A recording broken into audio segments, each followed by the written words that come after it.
नमस्कार, आर्या न्यूज में आप सभी का स्वागत है। मैं हूं आपके साथ प्रियंका तिवारी। खबरों को विस्तार से जानेंगे। प्रधानमंत्री नरेंद्र मोदी राजस्थान दौरे पर हैं, जहां दौरे का आगाज करने वो पहले पुष्कर पहुंच गए।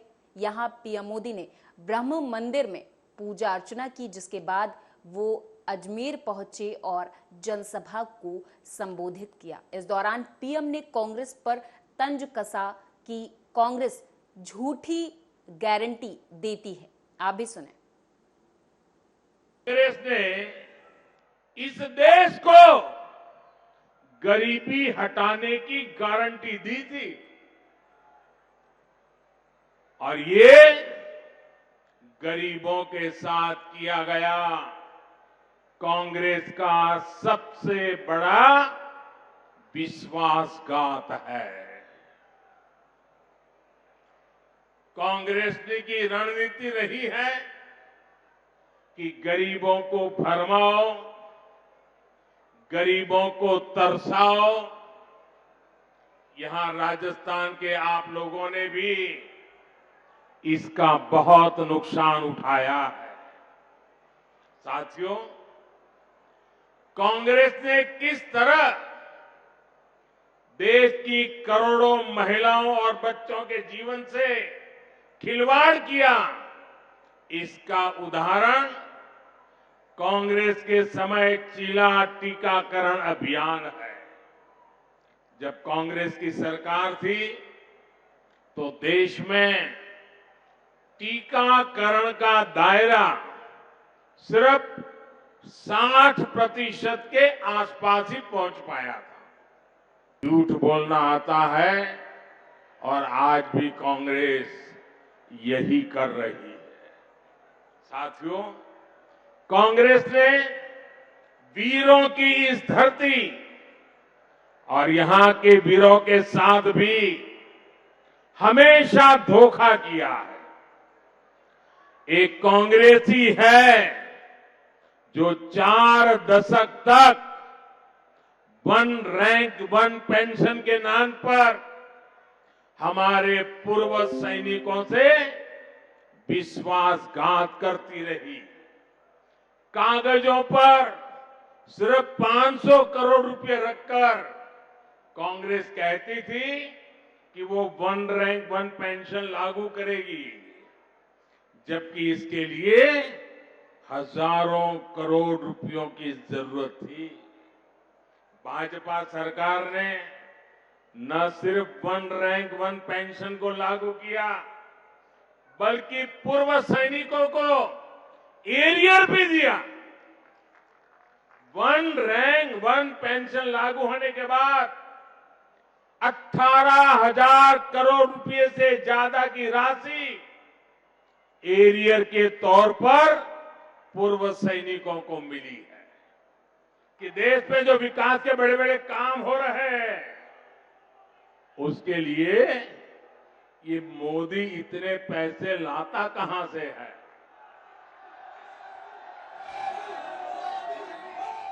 चारों तरफ विकास का काम चल रहा है, इतने पैसे मोदी लाता कहां से है? मैं बताता हूं मोदी पैसे कहां से लाता है। पहले पैसे कहां जाते थे और आज कहां जाते हैं वो भी बताता हूं। हमारे देश में विकास के काम के लिए पैसे की कमी कभी भी नहीं रही है। ये बहुत जरूरी होता है कि जो पैसा सरकार भेजे वो पूरा का पूरा विकास के कार्यों में लगे। लेकिन कांग्रेस ने अपने शासन में देश का खून चूसने वाली ऐसी भ्रष्ट व्यवस्था बना दी थी जो देश के विकास को खाए जा रही थी, खोखला कर देती।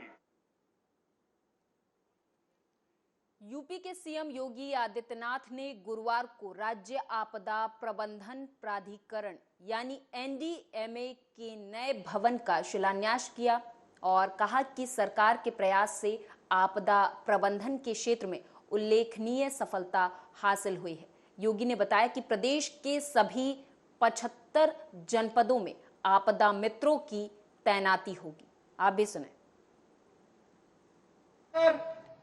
हर आपदा को न्यूनतम स्तर तक पहुंचाने के लिए डबल इंजन की सरकार निरंतर कार्य कर रही है और मित्रों, उसी कार्यक्रम को आगे बढ़ाने के लिए यह इतनी अच्छी लोकेशन पर 1.5 एकड़ भूमि राज्य सरकार ने यहां पर एसडीएमए को, राजस्व विभाग को सौंपा और एसडीएमए का यह भवन, उत्तर प्रदेश राज्य आपदा प्रबंधन प्राधिकरण का यह भवन यहां पर अब बनने के लिए तैयार है।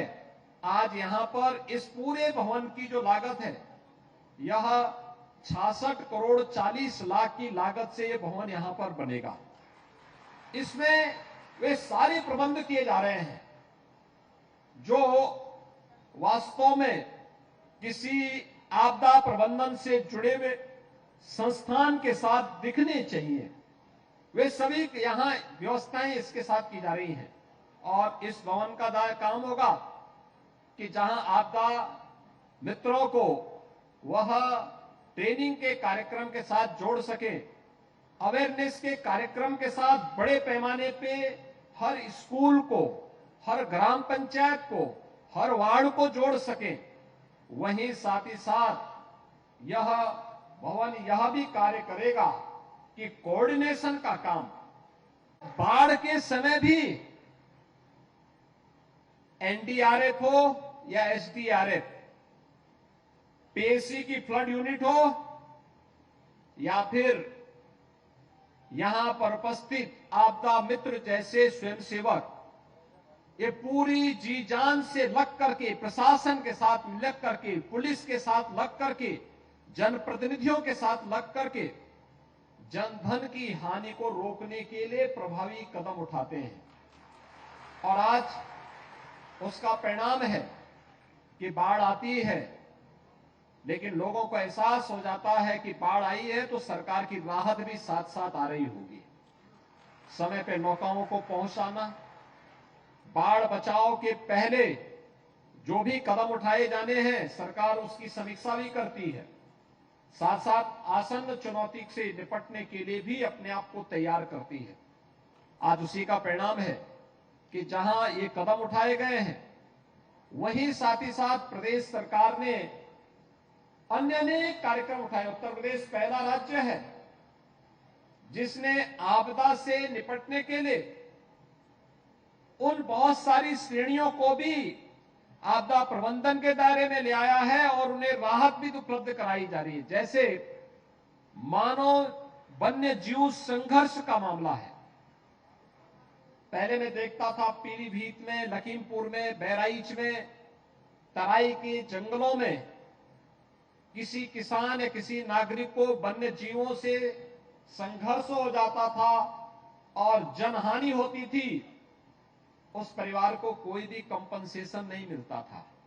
आज हमने अनिवार्य कर दिया है, न केवल वन्य जीव, चाहे वह टाइगर हो, भालू हो, हाथी हो, किसी भी वन्य जीव, या सांप के काटने का हो, या नील गाय, या फिर किसी आवारा निराश्रित सांड के द्वारा भी अगर कोई नुकसान पहुंचाया जाता है तो उन स्थितियों में कंपनसेशन की व्यवस्था हम लोगों ने प्रदेश के अंदर कर दी है। 2017 में प्रदेश में डबल इंजन की भारतीय जनता पार्टी की सरकार बनी तो मैंने उस समय पूछा कि किसी भी आपदा से निपटने के लिए हमारे पास व्यवस्था क्या है, तो मुझे बताया गया कि एनडीआरएफ उत्तर प्रदेश के अंदर कुछ वहां पर वाराणसी में और अन्य कुछ जनपदों में सहयोग करने के लिए तैयार रहती है। पीएससी की फ्लड यूनिट काम करती है। मैंने कहा एनडीआरएफ है तो हमने एसडीआरएफ का गठन क्यों नहीं किया? प्रदेश में एसडीएमए क्रियाशील क्यों नहीं है? और प्रदेश के अंदर आने वाली इन आपदाओं को कम करने, इससे होने वाली जनधन की हानि को नियंत्रित करने के लिए आखिर कोई आवश्यक कदम क्यों नहीं उठाए गए? मेरा मानना है आपदा को केवल आपदा मान करके हम आंखें बंद करके नहीं रह सकते। आपदा आती है, अब टेक्नोलॉजी इतनी इंप्रूव हो चुकी है कि हम समय रहते अगर आपदा के प्रति आम जनमानस को जागरूक कर लें तो मेरा यह मानना है कि आपदा से होने वाली जन और धन की हानि को न्यूनतम स्तर पर लाने में सफलता प्राप्त हो सकती। कांग्रेस नेता राहुल गांधी इन दिनों अमेरिका के दौरे पर हैं। अमेरिका के सैन फ्रांसिस्को में राहुल ने 31 मई को भारतीय मूल के लोगों को संबोधित किया। इस दौरान कांग्रेस नेता ने सिखों के पहले गुरु नानक देव के बारे में एक ऐसा दावा किया जिसके बाद कई लोग उनकी जानकारी पर सवाल उठा रहे हैं। साथ ही राहुल गांधी ने पीएम मोदी पर भी जमकर कटाक्ष किए, जिस पर बीजेपी ने राहुल गांधी और कांग्रेस पर आरोपों की झड़ी लगा दी। इस दौरान रविशंकर प्रसाद ने प्रेस कॉन्फ्रेंस कर राहुल गांधी को उनके बयानों के लिए जमकर लताड़ लगाई है। आप भी सुने कि भारत 10 साल में कैसे बदला है। और मैं पत्रकार मित्रों को विनम्रता से कहना चाहूंगा, कृपया करके मत भूलिए जो मैं पहले भी बोला हूं कि यूपीए सरकार में भारत की इकॉनमी फ्रेजाइल 5 इकॉनमी थी। याद है ना आपको? ये भी दुनिया की सारी बड़ी बड़ी इकोनॉमिक पावर हाउस बोलते थे। और आज भारत की इकॉनमी नरेंद्र मोदी की अगुवाई में वर्ल्ड की टॉप 5 इकॉनमी है। इंग्लैंड के आगे बढ़ चुके हैं। इसका कारण क्या है? और ये कोई 10 पॉइंट सिर्फ 1-2 के नहीं है। Tax reform, massive infrastructure boom, from roads to broadband to renewable energy, formal economy, one nation one tax, GST. Despite Rahul Gandhi propaganda, क्या बोलते थे जीएसटी को राहुल गांधी? गब्बर सिंह टैक्स ना बोलते थे। आज बताया कि कितना बड़ा सक्सेस हुआ है। क्या आपको विदेश जाके भारत की आलोचना करनी पड़ती है? विदेश में देश की आलोचना कम, अपनी बात कहते हैं आप। इन आपने भारत की प्रतिभा और भारत की छवि को बदनाम करना राहुल गांधी ने अपना लक्ष्य बना रखा है विदेश में। एक मिनट, तो ये कोई नई बात तो है नहीं। जो लंदन में कहा, जो जर्मनी में कहा, जो सिंगापुर में कहा, वही अमेरिका में कह रहे हैं। तो देश न सुनता है न सुनेगा। लेकिन इस बात की बहुत पीड़ा है कि जिस तरीके से उन्होंने संसद के बारे में कहा, क्या कहा था? आज भारत के संसद की वास्तुकला को दुनिया अप्रिशिएट कर रही, नई संसद को। उन्होंने क्या कहा था? It is a monument of arrogance. याद है ना आपको? इसको क्या, वो नफरत है। मैंने फिर कहा था राहुल गांधी ये सब क्यों करते हैं? क्योंकि नरेंद्र मोदी की लोकप्रियता और भारत के प्रधानमंत्री हैं वो, इसकी सच्चाई को स्वीकार नहीं कर पाए।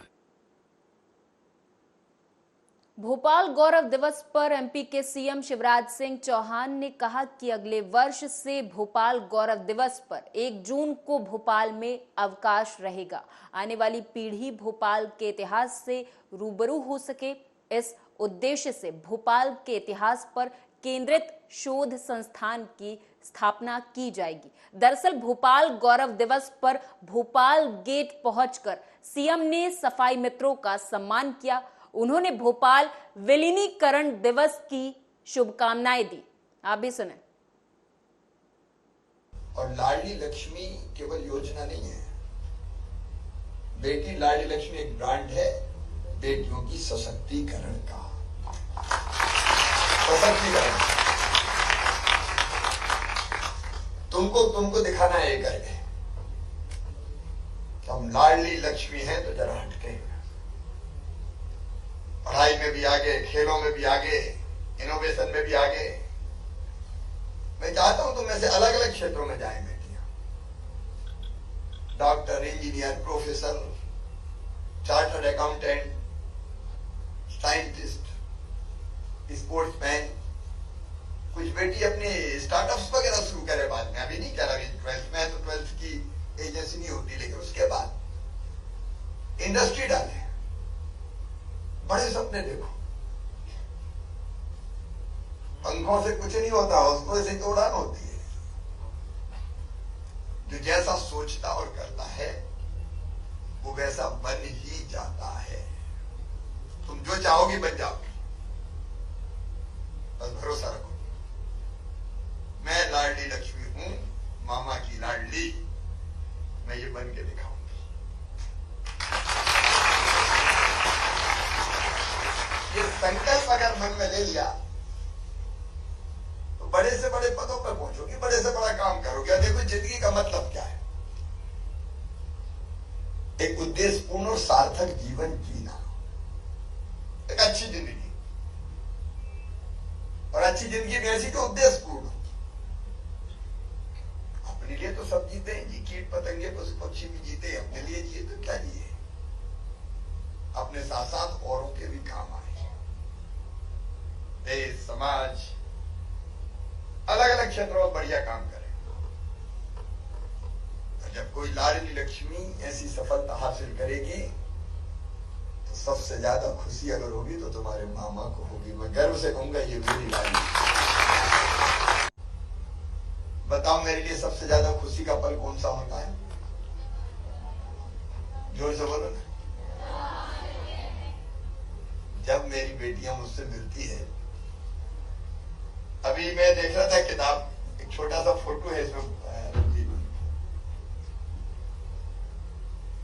एक बहुत प्यारा फोटो है इसमें, ये फोटो देखो, ये लाडली लक्ष्मी है। तुम भी जब बहुत छोटी छोटी थी तो हो सकता है किसी बेटी को मैंने गोद में उछाला हो, फिर गोद में लिया हो, खूब लाड़ किया हो। सच में मेरे लिए सबसे सुंदर और खूबसूरत पल वही होता है जब मैं अपनी लाडली लक्ष्मी बेटियों के साथ होता हूं। अगली खबर की ओर रुख करेंगे। भारतीय कुश्ती महासंघ के अध्यक्ष बृजभूषण शरण सिंह के खिलाफ दर्ज की गई 2 एफआईआर में कई गंभीर आरोप शामिल हैं। एफआईआर में प्रोफेशनल मदद के बदले सेक्सुअल फेवर मांगने के क्रम से 2 मामलों का जिक्र किया गया है। 15 यौन उत्पीड़न के मामलों का भी जिक्र है, जिनमें 10 गलत तरीके से छूने की शिकायत भी की गई है। आप बात करना चाहते हैं, आपको पता है कि दिल्ली पुलिस उसकी जांच कर रही है।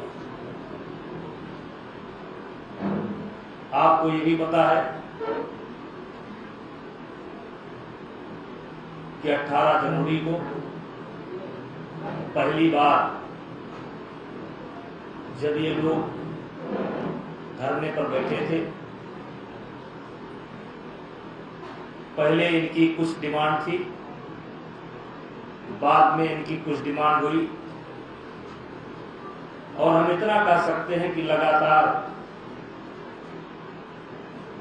ये अपनी शर्तों को और अपनी भाषा को बदलने का काम कर रहे हैं। मैंने पहले दिन कहा था, कब हुआ, कहां हुआ, किसके साथ हुआ, और साथ ही साथ ये भी कहा था कि अगर एक भी प्रकरण मेरे ऊपर साबित हो जाएगा तो मैं फांसी पर लटक जाऊंगा, इसके लिए किसी को कहना नहीं पड़ेगा। आज भी मैं अपने उसी पुरानी बात पर कायम हूं। रहा सवाल आप कि फला क्या कह रहे हैं, फला पंचायत हो रही है, फला क्या कह रहे हैं, भाई मुझसे क्या लेना देना है? कौन क्या कह रहा है, मुझसे लेना देना नहीं है। आप सभी लोगों से हाथ जोड़ के विनती है, पुलिस की जांच का इंतजार करिए। जो पुलिस की जांच में आएगा, जो भी रास्ता मुझे न्यायालय के द्वारा दिखाया जाएगा, उस रास्ते पर मैं चलूंगा। अभी मैं कहूं तो आप कहेंगे फला ये कह रहे हैं, फला ये कह रहे हैं, फला ये कह रहे हैं, फला ये कह रहे हैं। मैं ये कहूं तो इससे मेरा कोई भला होने वाला नहीं। 12 जून को पटना में होने वाली विपक्षी दलों की बैठक पर उद्धव गुट के नेता संजय राउत ने पत्रकारों से बातचीत कर जानकारी साझा की। संजय राउत ने बताया कि 12 जून को नीतीश कुमार ने सभी बड़े नेताओं को जो बीजेपी के साथ नहीं है और 2024 में परिवर्तन चाहते हैं, उन सभी देशभक्त पार्टियों को निमंत्रण दिया गया है। उसमें उद्धव ठाकरे और पवार साहब भी शामिल हैं। संजय राउत ने पटना जाने के बारे में भी संकेत दिए हैं।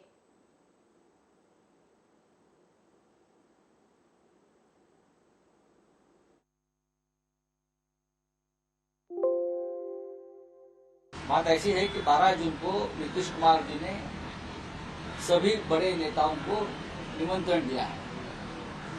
मैं ये नहीं कहूंगा कि विपक्ष नेताओं जो भारतीय जनता पार्टी के साथ नहीं है और जो देश में 2024 को परिवर्तन चाहते हैं, बदलाव चाहते हैं, ऐसे सभी देशभक्त पॉलिटिकल पार्टी, उनको सबको न्योता दिया है। इसमें उद्धव ठाकरे जी है महाराष्ट्र से, पवार साहब भी है।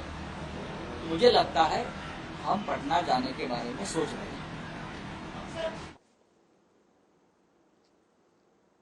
उत्तराखंड के मुख्यमंत्री पुष्कर सिंह धामी ने व्यावसायिक कॉरिडोर की योजना शुरू करने के लिए पीएम मोदी को धन्यवाद दिया। उन्होंने कहा कि मैं प्रधानमंत्री को राष्ट्रीय स्तर पर व्यावसायिक कॉरिडोर बनाने की योजना प्रारंभ करने के लिए धन्यवाद करना चाहता हूं। इस कॉरिडोर को बनाने के लिए हमने 1000 एकड़ जमीन हस्तांतरित कर दी है। जल्द ही 410 करोड़ रुपए की धनराशि भारत सरकार की तरफ से मिलेगी। कॉरिडोर के बनने से लगभग 7000 करोड़ से अधिक रोजगार स्थापित होगा और इतना निवेश होगा। 20,000 लोगों को रोजगार से जुड़ने का अवसर भी मिलेगा। हाल में प्रधानमंत्री नरेंद्र मोदी जी का धन्यवाद करना चाहता हूं कि उन्होंने जो राष्ट्रीय स्तर पर कॉरिडोर व्यावसायिक जो कॉरिडोर बनाने की योजना प्रारंभ की है, उस योजना में अमृता कोलकाता कॉरिडोर के अंतर्गत हमारे यहाँ पर खुरपिया फॉर्म में 1000 एकड़ जमीन इस कॉरिडोर के लिए हमने उसको हस्तांतरित कर दी है कॉरिडोर बनाने के लिए।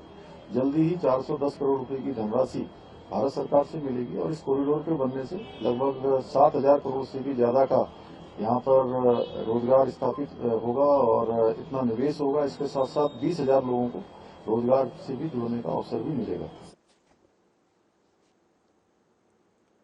अयोध्या पहुंचे डिप्टी सीएम ब्रजेश पाठक ने राहुल गांधी पर जमकर हमला बोला। उन्होंने कहा कि कांग्रेस नेता ने विदेशी धरती पर भारत के खिलाफ दुष्प्रचार जारी रखा। अमेरिका में दी गई राहुल की स्पीच को जनता कभी स्वीकार नहीं करेगी। बता दें कि अमेरिका में राहुल गांधी ने अल्पसंख्यक समुदाय के प्रति पीएम मोदी की नीति पर सवाल उठाए हैं। देखिए, विदेशी धरती पर जिस ढंग से उन्होंने भारत माता के प्रति अपना दुष्प्रचार जारी रखा है, बहुत ही दुखद है। हम इसकी कड़ी निंदा करते हैं और भारत के लोग कभी इसको स्वीकार नहीं करेंगे। ये बहुत ही दुखद है कि भारत में रहने वाला एक इंसान और भारत माता को विदेश की धरती पर जाकर के इस प्रकार के शब्दों का उपयोग करे, ये हिंदुस्तान के लोग कभी स्वीकार नहीं करेंगे। उनको खुद पता है, वो डिरेल्ड हो चुके हैं, उनको इस समय खुद को समझ नहीं आ रहा क्योंकि जनाधार उनका धीरे धीरे समाप्त हो चुका है। जानकारी में आया है और सरकार ने इसे गंभीरता से लिया है। जहाँ छोरे परिणाम आएगा, दोषी बख्शे नहीं जाएंगे।